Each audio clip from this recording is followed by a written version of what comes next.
Shoot করতে। তো এখান থেকে প্রায় 10 কিলোমিটার যাবো, ভিডিও শ্যুট হবে। আমাদের আকাশদা রয়েছে, আমাদের রয়েছে মিঠুন। তো এরা আজকে ভিডিও শ্যুট হবে। মিঠুনদা গাড়ি চালাচ্ছে আপাতত, ওই জন্য বেশি ইয়ে করছি না, গাড়ি চালাচ্ছে, ছেলে খাওয়াচ্ছে সবাই। তো আমরা যাচ্ছি ভিডিও বানাতে। আমাদের ফেসবুক পেজটাকে ফলো করো আর আমাদের লাইক শেয়ার করে আমাদেরকে একটু মুচোই তুলে দাও। কিছু যাবে না, আমরা তো লাইক পাই না, লাইক যেন হয়। হ্যাঁ, কমেন্ট করবেন।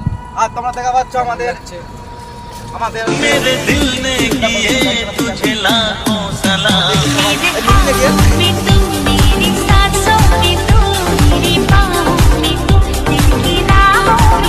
रात दिन फीके लगे हैं रंग ये तेरी हर अदा के बाद लब पे किसी का नाम है। বলবো কবে তাকে ডেকে আমি তোমাকে ভালোবাসি, করেছে পাগল আমার।